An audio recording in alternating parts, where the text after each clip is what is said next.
ధాన్యం కొనుగోలు చేయాలని స్పష్టంగా చెప్పినట్లు ఏపీ మంత్రి నాదెండ్ల మనోహర్ తెలిపారు. గోనె సంచులు లేవనే అంశం ప్రభుత్వ దృష్టికి వచ్చిందన్నారు. గోనె సంచులకు ప్రత్యామ్నాయం ఏంటనేది ఢిల్లీ స్థాయిలో మాట్లాడి నిర్ణయం తీసుకుంటామని చెప్పారు ఆయన. రాష్ట్రంలో కూటమి సర్కారు ఏర్పడిన తర్వాత రైతులకు అంతా మంచి జరుగుతుందని పేర్కొన్నారు. ధాన్యం కొనుగోలు చేసిన 24 గంటల్లోనే రైతుల ఖాతాల్లో డబ్బులు జమ చేస్తున్నట్లు తెలిపారు. ఏపీలో పెట్రోల్, డీజిల్, వంట గ్యాస్కు ఎలాంటి కొరత లేదన్నారు మంత్రి నాదెండ్ల మనోహర్. ముఖ్యంగా రాష్ట్ర వ్యాప్తంగా ఈరోజు రైతులందరూ కూడా హర్షించేది, ఆశీర్వదించేది ఏ విధంగా ధాన్యం కొనుగోలు చేసిన తర్వాత 24 గంటల్లోనే డబ్బులు వాళ్ళ ఖాతాలో జమ అవుతున్నాయో వాళ్ళందరూ కూడా స్వయంగా చూసి ఆశ్చర్యపోయే విధంగా ఈ కార్యక్రమాన్ని ప్రజల్లోకి తీసుకెళ్ళాం.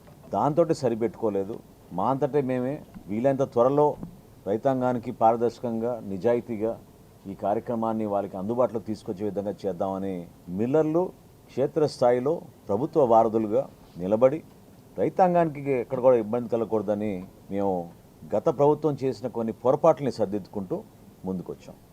అందులో ప్రధానంగా రైతుకే మేము వెసులుబాటు కల్పించాం. మీరు ఏ మిల్లు అంటే ఆ మిల్లు మీరు అమ్ముకోవచ్చు మీ ప్రాంతంలో, అది మా సిస్టంలోనే దాన్ని క్రోడీకరించాం.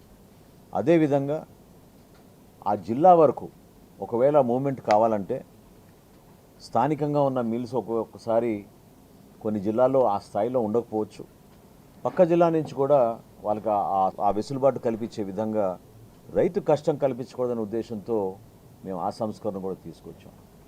ముఖ్యంగా రాష్ట్ర వ్యాప్తంగా ఈరోజు